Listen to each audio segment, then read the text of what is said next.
Mi nombre es Hendrix Monroe, soy ingeniero de servicio para convertidores de frecuencia en ABB Argentina.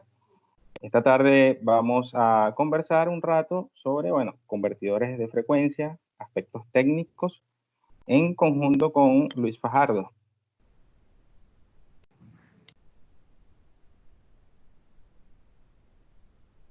La agenda para hoy será la siguiente. Vamos a ver las características técnicas de los convertidores de frecuencia, aspectos de seguridad, premisas de instalación, análisis y solución de fallos, fundamentos de mantenimiento.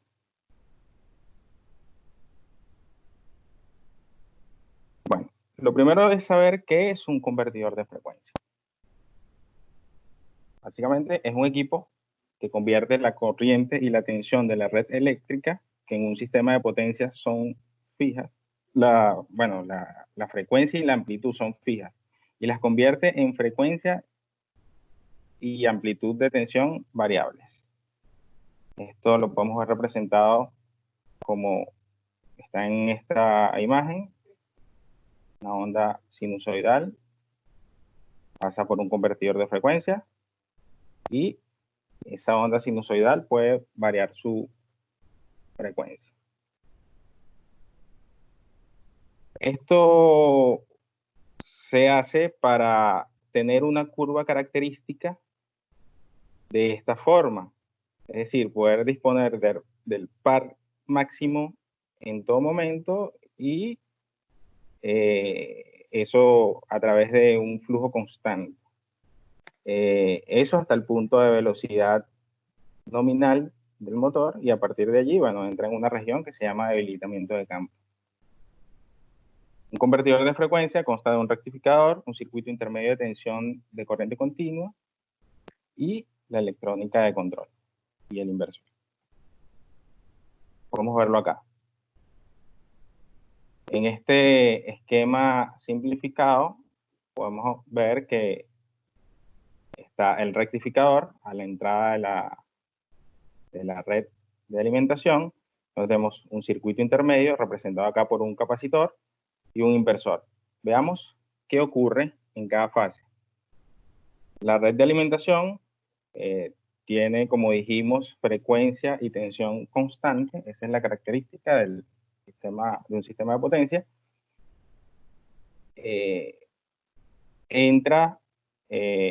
Acá se ve representado un circuito o un filtro que en realidad es un AC choke, un filtro para mitigar los armónicos que se generan en las conmutaciones del rectificador.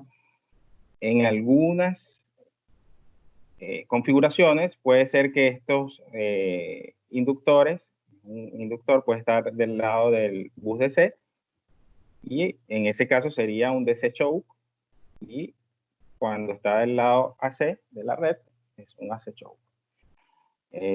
Más adelante vamos a ver la diferencia de tener este filtro conectado. Entonces, el rectificador se encarga de llevar una onda sinusoidal como esta a una serie de pulsos como los que vemos acá. Para que estemos en contexto, esto lo hace con una secuencia de conmutación en este caso de los diodos. Estos pulsos que genera el rectificador luego son pasados al circuito intermedio, bus DC, para suavizar esos pulsos. Esa es una de las funciones, pero la función principal del circuito intermedio es ser una reserva de energía para el inversor, para absorber picos puntuales de demanda. Esta tensión continua que tenemos en el circuito intermedio es pasada por el inversor, que en este caso está representado por transistores con unos diodos en antiparalelo. Ya vamos a mencionar para qué sirven, para luego convertirlos en una onda de frecuencia y amplitud variable. Acá yo representé exactamente un ciclo de ondas trifásicas, porque estamos hablando que estos equipos se conectan a tensiones, a sistemas trifásicos de tensiones. Acá podemos observar, esta figura que está acá representa exactamente un ciclo. Para una onda de 50 Hz, un sistema de 50 Hz, un ciclo dura 20 milisegundos. Vamos a observar que en este ciclo vemos estas tres crestas, que serían las crestas de los semiciclos positivos, y estas tres crestas que representan, o estos bajos que representan la parte negativa. El inversor básicamente lo que hace es colocar la semionda de la parte negativa hacia la parte positiva y genera estos pulsos. Cuando estamos hablando de un rectificador de 6 pulsos, lo que estamos diciendo es que se están generando los 3 pulsos de los semiciclos positivos más los 3 pulsos de los semiciclos negativos en un periodo. Entonces, si nosotros tenemos esta gráfica representada en 20 milisegundos, vamos a ver que para un rectificador de 6 pulsos vamos a conseguir exactamente estos 6 pulsos que les acabo de mencionar. Esto es importante tenerlo en cuenta porque hay rectificadores con más pulsos. El diodo en antiparalelo, que está acá, tiene la función de servir de un circuito Snabel, básicamente para que cuando se den las conmutaciones en los transistores, se reduzca el estrés que generan estas. Por eso siempre vamos a ver que en los inversores, de hecho estos vienen en módulos, están incorporados esos diodos y es importante saber que existen. Ahora vamos a ver los tipos de rectificadores. El primero, como les había mencionado, rectificador de 6 pulsos. Es esta disposición. Normalmente puede estar construido solo con diodos o con diodos tiristores.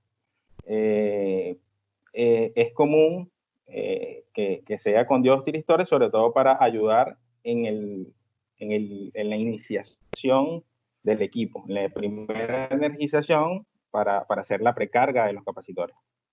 No se pueden someter los capacitores directamente a la tensión de entrada, directamente, porque crearía un delta, por lo cual, y eso se hace normalmente variando los ángulos de disparos de los tiristores en el arranque y a través de resistencias de precarga. Luego tenemos rectificador de 12 pulsos. Este es construido con 12 rectificadores de 6 pulsos, pero a través de un transformador que debe tener una configuración estrella-triángulo para generar un desfasaje entre esos dos sistemas de tensiones que van a ingresar a estos rectificadores. De tal manera que en un periodo, recordemos que habíamos dicho que en un periodo de 20 milisegundos íbamos a tener 6 pulsos, con un rectificador de 12 pulsos, lo que vamos a conseguir es que en un periodo de 20 milisegundos, para el caso de un sistema de 50 Hz, vamos a tener 12 pulsos en esos 20 milisegundos. Si fuese de 60 Hz, es en 16 milisegundos, esa cantidad de pulsos. La característica principal que debe tener este transformador es generar ese desfasaje, que se puede obtener con un devanado conectado en estrella y un devanado conectado en delta.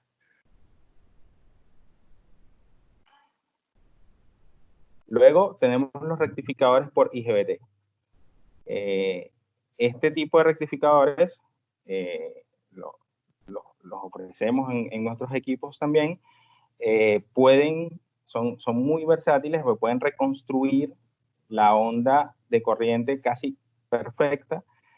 Debe estar acompañado de un filtro LCL de dimensiones importantes. Además tienen la particularidad que genera muy pocos armónicos en comparación con un rectificador de 6 pulsos y también con uno de 12 pulsos. Otra cosa que me olvidé de comentarles es que en esta configuración de un transformador con doble devanado secundario, se mitigan sustancialmente los armónicos quinto y séptimo, que están presentes normalmente en los rectificadores de 6 pulsos. Y bueno, con el rectificador por IGBT se emitían prácticamente todos los armónicos quinto, séptimo y undécimo. Para que tengamos una idea, esta sería la onda de corriente, la que está representada en color negro, es si no tuviésemos el filtro que les mencioné, el AC Choke o DC Choke, dependiendo si está colocado en el circuito intermedio. Y con el filtro, la onda sería la roja. Aún así, es una onda que presenta importante contenido armónico, básicamente, como les había comentado, quinto y séptimo. Son los que más se representan. Con un rectificador de 12 pulsos, la onda tendría una forma como esta, que han mitigado sustancialmente los armónicos quinto y séptimo, y con un rectificador por IGBT tendríamos una onda de esta forma, casi perfecta. Es importante mencionar que el rectificador por IGBT se puede utilizar para regenerar energía del motor en la fase de frenado. En vez de inyectar esta energía a una resistencia, se puede devolver a la red, con lo cual se pueden obtener importantes ahorros de energía. Y bueno, y el hecho de reducir sustancialmente los armónicos.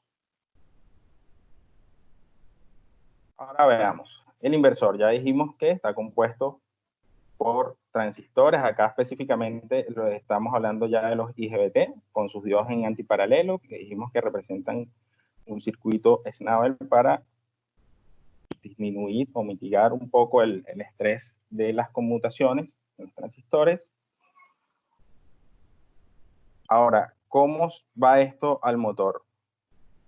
Normalmente una de las técnicas de control utilizada es la modulación por ancho de pulso, WM, para generar una onda, está representada en este gráfico de esta forma, una onda que luego inyecta al motor,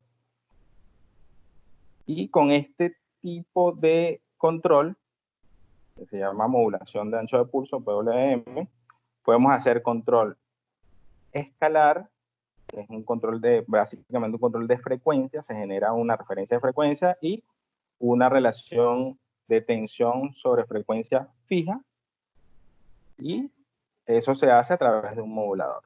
Eso pasa al motor. Este es un modo de control a lazo abierto, y no tenemos control del par en el motor. El par lo va a determinar la carga. Simplemente le damos una consigna de frecuencia y la carga es la que controla el par en este caso. En este caso del control vectorial, control por flujo, por vector de flujo, también se usa un modulador para generar ondas. En este caso, sabemos que para controlar el motor, la corriente que ingresa al motor, la parte imaginaria de la corriente, es la que está asociada al flujo. Entonces, este método controla el flujo a través del control de esa corriente imaginaria, pero para ello también pasa por un modulador. Nos tenemos el control directo de par, etc., que como podemos ver, en principio no tiene el bloque del modulador, y es una de sus principales características, lo cual lo hace extremadamente rápido en comparación con los anteriores métodos de control. ¿Cómo hace esto? El DTC, control directo de par, ahorita vamos a hablar un poquito más sobre esto, pero les muestro. Esto representaría un convertidor de frecuencias. Este vector que vemos acá representaría el flujo que se obtiene cerrando este conmutador, este y este, el 1, 4 y 5. Y genera un flujo en este sentido. Pero con distintas combinaciones puedo generar flujos en distintos sentidos. Esta es, digamos, una de las principales características de cómo hace el control DTC, el control del flujo precisamente. DTC, la tecnología más avanzada para el control de par. Esta tecnología es propietaria ABB, fue desarrollada o fue patentada a mediados de los años 80, pero fue hasta 1995 cuando se incorpora por primera vez en un convertidor comercialmente. Desde entonces ha experimentado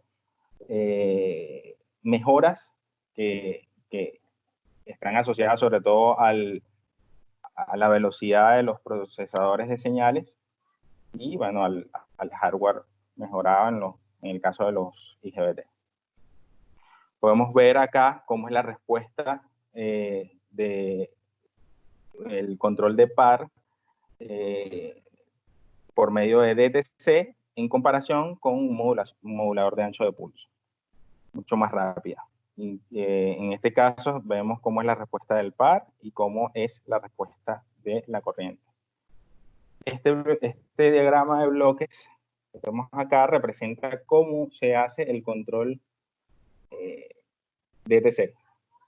Vale decir que, bueno, no les había comentado, DTC es control directo de par, esa sería las siglas en inglés. El núcleo de esta tecnología se basa en el modelo adaptativo de motor.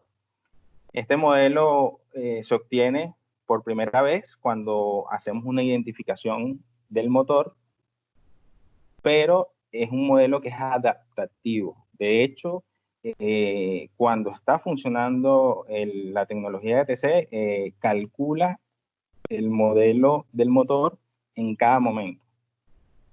Cada 25 microsegundos, de hecho, cada 25 microsegundos actualiza el modelo del motor. Esto lo hace midiendo las corrientes que entran al motor y la tensión del bus DC.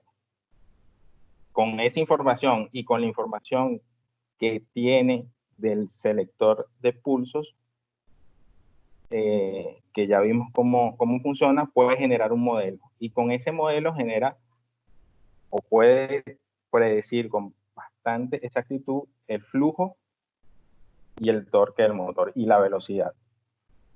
Lo cual hace que esta tecnología esté dentro de la tecnología sensorless,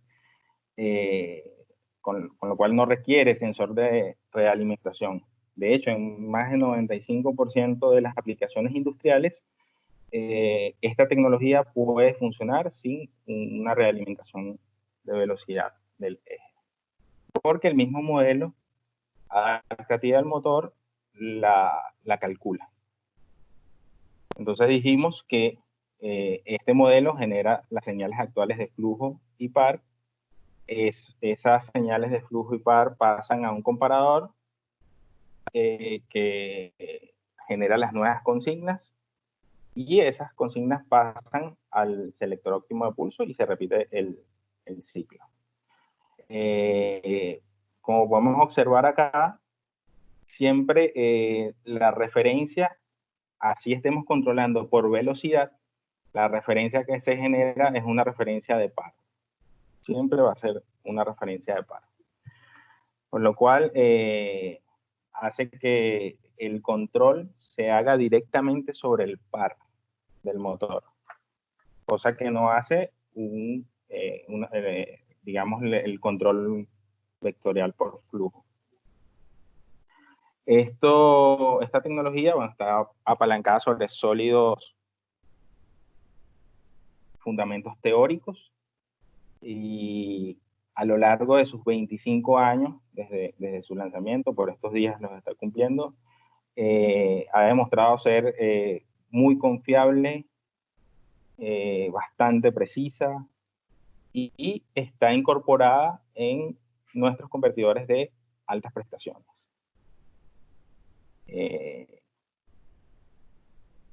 Bueno, seguimos. Ahora vamos a ver aspectos de seguridad asociados a la instalación de los equipos. Principalmente, bueno, cuando vamos a instalar un convertidor de frecuencia debemos realizar una serie de pasos de seguridad previos para garantizar el éxito en la instalación o el mantenimiento, si fuese el caso. Si fuese instalación, bueno, debemos comprobar la etiqueta del equipo. Importante, si no se es un electricista cualificado, no se debe realizar trabajos de instalación o mantenimiento en este tipo de equipo. Esto es algo de lógica, ¿no? No realice trabajos en el equipo o el cableado del convertidor si este recibe alimentación. Yo les voy a mencionar, nosotros en ABB tenemos el tema de la seguridad muy en alto. Tenemos una serie de protocolos, entre los cuales destaca uno que llamamos 7 pasos que salvan vidas, el cual consiste en hacer una preparación. El primer paso es hacer una preparación del trabajo, luego identificar y ubicar claramente el lugar. Esto para hacer la matriz de riesgo y poder seleccionar los EVP adecuados, desconectar todas las fuentes de energía y evitar su reconexión a través del bloqueado y etiquetado, comprobar la tensión cero, en los casos que sea posible llevar hacer la puesta a tierra del circuito, hacer los vallados y, bueno, elaborar un permiso de trabajo. Luego, antes de hacer cualquier intervención, hacemos una evaluación de riesgos de los últimos 5 minutos. Ya sabemos que el equipo tiene unos capacitores, que ya dijimos que sirven de una suerte de reserva de energía, pueden acumular suficiente energía y luego de una desconexión debemos esperar al menos 6 minutos para su descarga. No recomendamos, digamos, alimentar los convertidores con puertas abiertas, en el caso que les tuviese. Y bueno, en el caso de los motores imanes permanentes, debemos asegurar que el rotor no gire en una intervención. Vale destacar que la tecnología ETC en principio se estableció para motores de inducción, pero como les comenté, ha experimentado cambios, mejoras, y actualmente también está disponible para motores de imanes permanentes, motores sincrónicos de imanes permanentes y motores de reluctancia variable.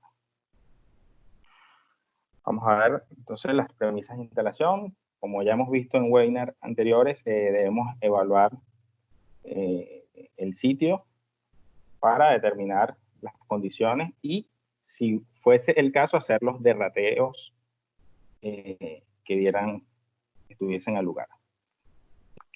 Importante, recomendamos el uso de fusibles para la instalación. Los cables deben estar dimensionados de acuerdo al manual. Se debe realizar una medición de la resistencia de aislación de los cables y del motor, esto previo a una instalación. Y los cables deben proporcionar un retorno de alta frecuencia. Eso ya vamos a ver por qué. En las premisas de instalación, bueno, tenemos que nuestros equipos deben cumplir con las premisas de compatibilidad electromagnética. Esto significa que nuestros equipos deben tener un grado de inmunidad a las perturbaciones electromagnéticas, pero también deben tener un límite en las emisiones para evitar que intervengan con otros equipos, los perturben. Debemos estar o separar las perturbaciones en 2 grupos. En las perturbaciones conducidas a través de los cables y las radiadas, que son las que por alguna razón se emiten al ambiente. Para ambos casos hay formas de mitigarlas. Recordemos que estos son equipos que tienen frecuencias de conmutación importantes. Acá vemos un modelo del convertidor de alta frecuencia. ¿Qué significa? Vemos que en el motor tenemos acoplamientos capacitivos de los devanados a tierra, incluso en los cables. Para una instalación exitosa y correcta, se recomienda el uso de cables apantallados y con tierra simétrica. Esto es porque, como dijimos, el equipo genera conmutaciones de alta frecuencia y si no tenemos un retorno a través de una pantalla y tierras simétricas de los cables que van hacia el motor, esas altas frecuencias van a buscar un retorno a la fuente a través de caminos distintos que no son los conducidos directamente por el cable del motor. Entonces se pide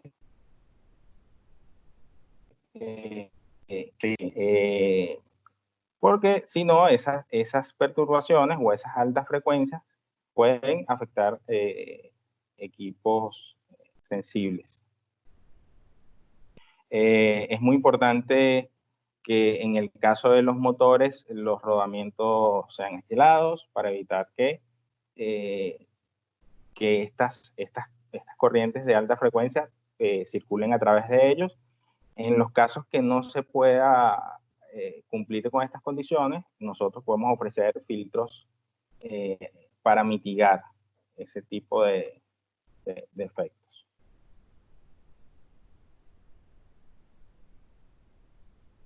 La correcta instalación, vemos acá, deben haber cables, como les dije, con tierras simétricas.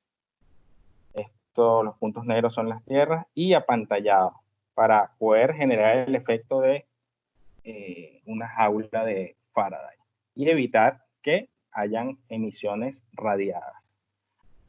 Los cables de control también debemos seleccionarlos apantallados preferiblemente, y las conexiones a tierras deben ser en 360 grados, como se muestra acá. Y como se muestra acá. Estos son otros ejemplos de tierras de 360 grados, precisamente para mitigar las altas frecuencias. En el caso de la conexión del motor, también se debe cumplir con este requisito, tener apantallados los cables y con tierras de 360 grados. Este tipo de conexiones están disponibles como accesorio en nuestros motores. Bueno, vamos ahora con el análisis de fallos, se lo presentará Luis Fajardo. Hola, buenas tardes, mi nombre es Luis Fajardo y voy a continuar con el siguiente punto a tratar el día de hoy. En este caso sería análisis de fallas. Los niveles de fallas podríamos desglosarlo en 5, ¿no? El primero podríamos decir, el drive funciona, pero no responde de la manera deseada. En el segundo, el drive no responde a nuestros comandos. En el tercero, el drive indica algún tipo de falla o alarma. El cuarto es cuando algún tipo de protección asociada al convertidor ha sido accionada. Y el quinto, ya simplemente cuando nos muestra signos de explosión o de fuego.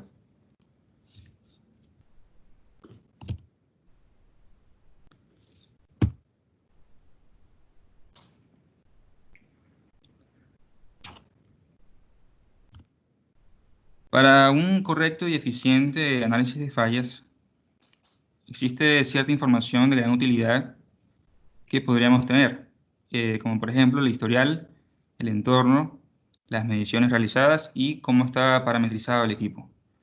En cuanto al historial, sería de gran utilidad saber a partir de qué momento el convertidor empezó a funcionar de manera incorrecta.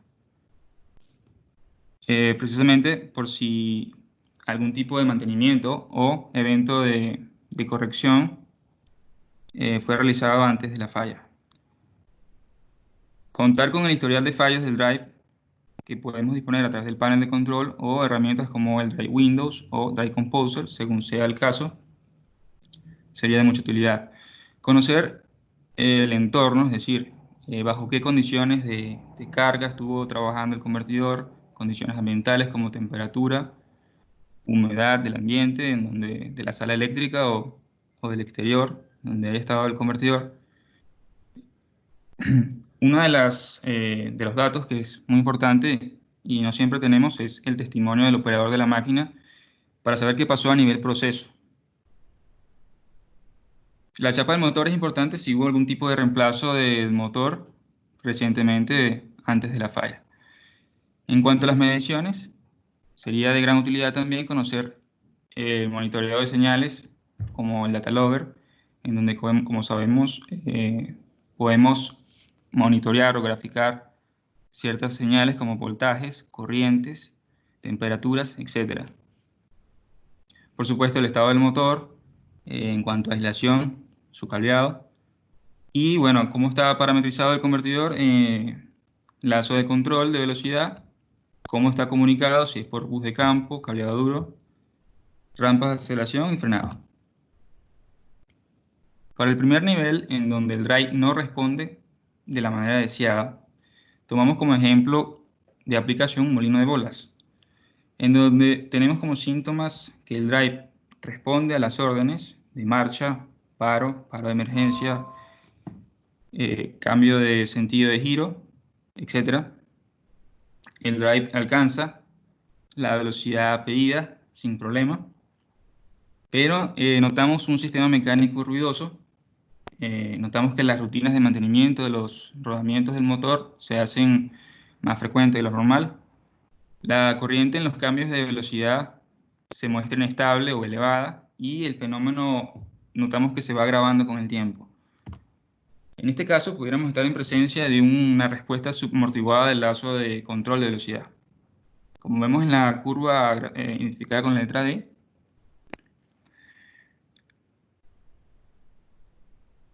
pudiéramos tener una respuesta rápida a la velocidad, pero con un transitorio bastante agresivo a nuestro sistema.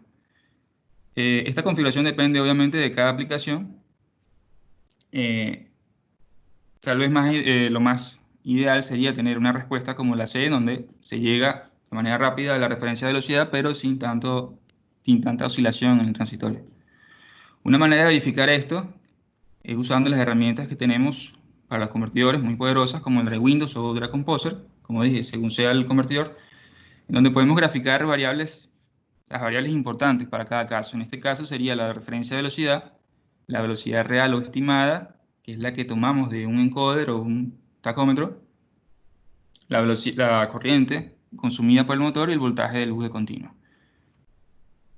Al graficar estas variables deberíamos observar que la velocidad real se hace similar a la velocidad de referencia. Esto acompañado también de un incremento de la corriente, pero de una manera suave, no tan brusca, y también de una disminución del voltaje de bus de continuo. Si esto al graficar vemos que no es de esta manera, podríamos empezar por ajustar la parametrización del lazo de control. Podríamos bajar la constante de ganancia proporcional KP e incrementar el tiempo de integración TI. Lo recomendable es hacerlo en pasos de 5% en cada iteración, es decir, no más de ese valor, e ir observando cómo se comportan estas variables que tendríamos graficando. ¿Okay? Es decir, a cada cambio de estas constantes deberíamos observar que la velocidad real se hace más similar a la velocidad de referencia en los cambios de velocidad, que la corriente se incrementa según la inercia de la carga, pero sin sobrepicos. ¿Okay? Y obviamente que el comportamiento del bus de continua se ve menos afectado que anteriormente. Es muy importante destacar que este ajuste de parámetros, obviamente se puede hacer de manera automática mediante el autotuning, pero también se puede hacer de manera manual, en la cual podríamos tener un mejor desempeño dinámico, pero siempre eh, debe hacerse por un personal especializado y con experiencia en el tema, ya que una mala configuración del lazo de control puede dañar el convertidor o la máquina en sí. Para el segundo nivel, en donde el drive no responde a los comandos, tomando como ejemplo una aplicación de grúa, tendríamos como síntomas, por ejemplo, que el drive no responde a las órdenes de marcha, cambio de dirección, para emergencia, etc. Y no nos da ningún tipo de alarma o falla. En este caso podríamos tener como causa que las señales, sean digitales o analógicas, no están llegando al drive. Por ende, deberíamos verificar, podría ser en las borneras del convertidor, que está llegando el voltaje adecuado en las entradas, o mediante el grupo de parámetros de estado de señales actuales, en donde vemos, ya sean digitales, las señales digitales por ceros o unos, están activas o no, o el voltaje que tengan, con la corriente que tengan en las señales analógicas. Si llegáramos a tener una ausencia de la habilitación de marcha, pues habría que verificar y rastrear la señal responsable de la habilitación. Para el nivel 3, en donde el drive nos está indicando fallos o alarmas, tenemos que guiarnos por el manual de firmware, el cual varía, obviamente, según el tipo de convertidor, el modelo, y qué tipo de firmware tenga el convertidor. Es decir, si tiene firmware estándar o para alguna aplicación especial, como por ejemplo grúa, decanter, etc.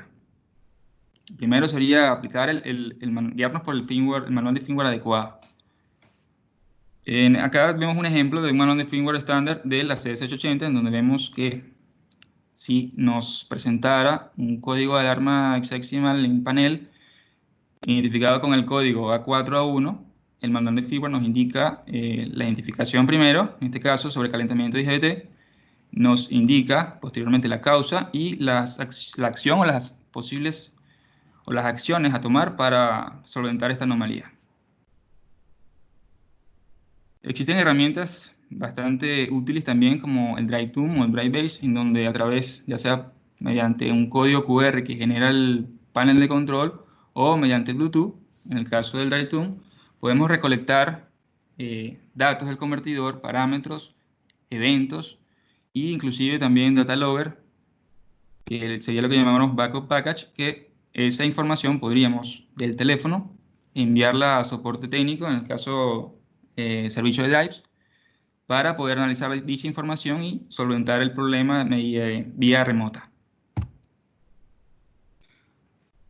Luego, para nivel 4, en donde algunos de los elementos de protección han sido accionados, sea interruptor automático o fusible, en el caso de un multidrive, por ejemplo, donde algún tipo de fusible, algún fusible de un módulo rectificador o inversor sea abierto, por ende deberíamos chequear cada parte sea el módulo rectificador o inversor, ¿ok? Antes de volver a energizar el equipo.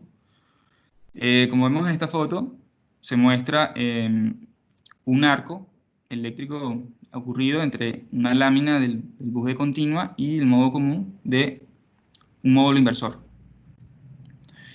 En este caso, como ejemplo, este arco acá fue producido por una perturbación en la tensión de alimentación. También puede ocurrir un corto a tierra o entre láminas del bus de continua. Muchas veces hay un material aislante que tienen entre chapas que con el tiempo se va degradando o la misma contaminación que ingresa al convertidor pues afecta este aislamiento. ¿Okay?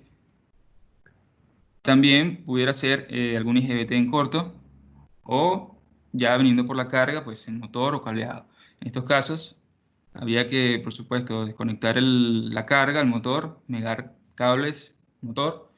Y bueno, otra manera que tendríamos de descartar la parte de potencia, que serían IGBTs, es con la carga desconectada, arrancar el convertidor en modo escalar y de esta manera hacemos conmutar los IGBTs de manera segura, digámoslo así.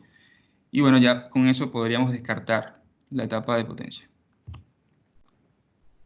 Ya en el nivel 5, en donde el convertidor nos muestra signos de explosión, fuego, lo recomendable es retirar el equipo y contactar a el personal especializado para ya sea repararlo en el sitio, en la planta o en el workshop de ABB, en el cual en la diapositiva se indica la dirección para el workshop de ABB Argentina. Para el punto siguiente, referente a fundamentos de mantenimiento de convertidores, les resumiré acá un poco sobre la gestión de ciclo de vida del convertidor, ¿no? Como esta curva lo indica, el rendimiento de nuestro drive se mantendrá en el tiempo según cómo realicemos el mantenimiento, ¿sí? Dependiendo de cuánto cumplamos el plan de mantenimiento recomendado por ABB, evitaremos el envejecimiento y posterior falla que incluiría una parada de la máquina. También pudiéramos hacerle mejoras, modificaciones que pues, obviamente también mantendrían el rendimiento de nuestro convertidor. La familia de convertidores tienen 4 fases, las cuales se separan en activa, clásica, limitada y obsoleta, las cuales simplemente difieren en que, resumiendo, la disponibilidad completa o no de los servicios y repuestos para dicha familia de convertidores, en la cual la activa, una vez creada una familia de convertidores, dura aproximadamente de 5 a 10 años, la clásica de 7 a 10 años una vez culminada la activa y la limitada mínimo 3 años. Para el correcto cumplimiento del mantenimiento preventivo se debe cumplir con el plan de mantenimiento recomendado. Cada convertidor, cada modelo tiene un plan de mantenimiento asociado en el cual simplemente nos indica qué repuesto o acción es necesaria cambiar o realizar a nuestro convertidor durante su tiempo de operación, desde su fabricación, para mantener, como dije anteriormente, el rendimiento en el tiempo. Como por ejemplo, según el envejecimiento, para estas placas en un frame de R6 a R9, esto es para un ACS880, un plan de mantenimiento de un ACS880, nos recomienda el reemplazo de dichas placas a los 12 años, como vemos acá con la letra R. Y así sucesivamente con cada parte o componente de nuestro convertidor, el plan de mantenimiento nos va indicando qué realizar, qué parte cambiar en nuestro equipo. Resumiendo, las principales acciones de mantenimiento preventivo corresponden a la limpieza e inspección visual del equipo, reemplazo de los PM Kits, que son los que hablé anteriormente, que nos recomienda, según el plan de mantenimiento de cada equipo, mediciones de componentes, tiristores, diodos, resistencias de precarga, IGBTs, etc. Respectivas pruebas de arranque una vez finalizado el servicio de mantenimiento preventivo y un informe, el cual conlleva todo el trabajo realizado y también el trabajo necesario a realizar a futuro. Y por supuesto tendría un valor agregado que sería una alta calidad de producción porque ya tendríamos nuestro equipo disponible al 100% sin el riesgo de que nos vaya a fallar en el camino. Por ende, tendremos una mayor seguridad de nuestro personal, el ambiente, etc.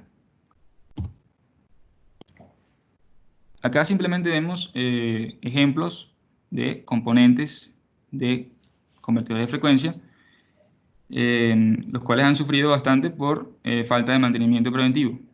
Como vemos acá, esto sería un disipador de calor, que no es más que un cubo de aluminio, en el cual su función es, en este cubo se soportan por lo general los IGBTs del convertidor y a veces tiristores o otro componente también. Pero la función principal es disipar el calor del IGBT a este cubo de aluminio. El aire de los ventiladores o del ventilador principal circula a través de estas rendijas, las cuales, si se tapan por la polución que entra al equipo, la eficiencia de refrigeración se disminuye altamente, bastante. Por lo tanto, el IGBT no puede disipar su calor correctamente, se sobrecalienta y por ende puede ocurrir en una falla por IGBT. Acá vemos una imagen de un IGBT, el cual la tierra o el polvo, junto con la humedad, produce un tipo de barro, el cual al aumentar la humedad del ambiente, pues simplemente puede ocasionar un cortocircuito acá. Lo mismo pasa con, en este caso, un tiristor, donde vemos ya la humedad del ambiente mezclada con la tierra que ingresa al equipo. Bueno, en cualquier momento podría ocasionar un corto y explotar. Y en el caso de las placas electrónicas, pues obviamente a pesar de que ABB, los convertidores ABB tienen placas barnizadas, lo cual disminuye altamente que la contaminación las afecte, pero también pues si se acumula demasiado polución y dependiendo del tipo de polvo, porque muchas veces es un polvo conductivo o corrosivo, como por ejemplo en una serie donde el polvo contiene partículas de hierro, que es altamente conductivo, pues obviamente cuando se acumula en las placas puede haber un cortocircuito en cualquier tipo de contacto integrado, etcétera. Y pues si es corrosivo el aire en el ambiente en el que está el convertidor, puede sulfatar los contactos y crear puntos calientes, etcétera, y pues, obviamente dañar el componente. Y bueno, acá simplemente vemos un ejemplo de mantenimiento preventivo, un ACS 800 Multidrive, en donde, según el plan de mantenimiento, nos recomienda para el tiempo de que tenga, en este caso para un año de operación, inspección de distintos componentes del armario, como ventiladores, interruptores, contactores, se inspecciona si está sucio, si tiene corrosión, los filtros de aire es algo muy importante que están generalmente en las puertas de los armarios, muchas veces se tapan y no ingresa la cantidad de aire adecuada a los ventiladores y por ende los ventiladores no pueden refrigerar o enfriar correctamente los componentes de los inversores o rectificadores. Que en este caso el más crítico serían los IGBT, que es lo que producen bastante calor. Igualmente para los 3 años se recomiendan ciertas acciones, para los 6 años y bueno, para los 9 años, que es donde se recomienda el cambio de los capacitores electrolíticos. En este caso también las PCBs, cables planos, los heaters de los armarios que están en la parte inferior del armario por lo general. Y otra recomendación sería el cambio o el reemplazo de los viejos ventiladores del 800 por uno mejorado, el cual no tiene capacitor de arranque y ya no tiene una vida útil de 6 años, sino de 9 años. Otro servicio de mantenimiento recomendado es el recondicionamiento, que aparte del mantenimiento preventivo correspondiente o sea, según el plan de mantenimiento de cada convertidor, se realiza un estudio del estrés de cada componente que de repente no está incluido en el plan de mantenimiento, pero como por ejemplo la grasa térmica de los IGBTs, sería esta que está acá, por lo general tiene un desgaste por estrés térmico. Y bueno, si se considera que hay que reemplazarlo, pues se reemplaza. Y así otros distintos componentes que de repente no están incluidos en el plan de mantenimiento, pero según el estrés que tengan, pues se reemplaza. Otro punto importante del mantenimiento preventivo de los convertidores es el reacondicionamiento de los capacitores. Esto se hace cuando nuestro convertidor ha estado almacenado o inoperativo por más de un año. Para saber esto, lo principal es saber qué tiempo o qué edad tiene nuestro convertidor. Para eso nos guiamos por el número de serie, el cual está la identificación del convertidor, como vemos acá, en este caso es un ACS 880. Buscamos el número de serie en el cual el primer dígito nos indica el sitio de fabricación, en este caso es Finlandia, que indica el número 1. El segundo y el tercer dígito es el año de fabricación. Y el cuarto y el quinto sería la semana de fabricación. El número de dígitos restantes es simplemente un correlativo de fábrica. Pero entonces ya aquí sabríamos que nuestro equipo fue fabricado en la semana 48 del año 2010. Una vez que ya tenemos la cantidad exacta de tiempo que tiene este convertidor almacenado o inoperativo, pues nos guiamos por esta curva que está acá. Esto lo que nos dice es que debemos reformar nuestros capacitores por 30 minutos solamente, es decir, energizar nuestro convertidor con voltaje nominal, sin carga, muy importante esto, que sin carga, solamente energizado. Y esto, bueno, solamente es cuando nuestro convertidor tiene un tiempo inoperativo inferior a los 2 años para la familia de convertidores identificada acá como el grupo A, que sería el 800, 850, y para el grupo B, para un tiempo menor a 3 años, que sería esta familia de convertidores que está por acá, que sería la curva azul punteada. Cuando el tiempo de almacenado inoperativo o inoperatividad del convertidor supera los 2 años o los 3 años, debemos aplicar otro método, que sería a través de una fuente de continua externa. ¿Okay? En este caso deberíamos, primero que todo, asegurar que nuestro convertidor está desconectado de toda alimentación externa, sea alterna o continua, medir en los terminales que la tensión entre terminales y a tierra sea 0 volt, igualmente en el bus DC, que sea 0 volt, y luego, pues sí, dar alimentación a la fuente externa. La alimentación debería ser lo apropiado de 1.35 a raíz 2 veces la tensión nominal del convertidor, es decir, si nuestro convertidor tiene una tensión nominal de 380 volt, la tensión DC que deberíamos conectar acá sería de 513 volt aproximadamente. Otro punto muy importante es que la corriente no debe superar los 0,5 amperes, ya que podríamos dañar los capacitores. ¿Okay? Por lo tanto, si nuestra fuente DC no tiene un limitador de corriente o no tenemos una resistencia externa como acá, podríamos energizar en pasos escalonados de tensión hasta llegar a los 513 volts. Una vez hecho esto, bueno, como dije en la gráfica anterior, el tiempo de reformado en este caso sería de 1 hora por cada año de almacenamiento. Es decir, si nuestro equipo estaba almacenado o inoperativo por 4 años, lo correcto sería reformarlo por 4 horas. Y así sucesivamente de manera lineal. Una vez hecho esto, ya podemos colocar nuestro convertidor en marcha sin ningún tipo de problema, sin un riesgo de que se dañen los capacitores, o simplemente para almacenarlo de nuevo y tenerlo ya listo para un recambio que se requiera de momento.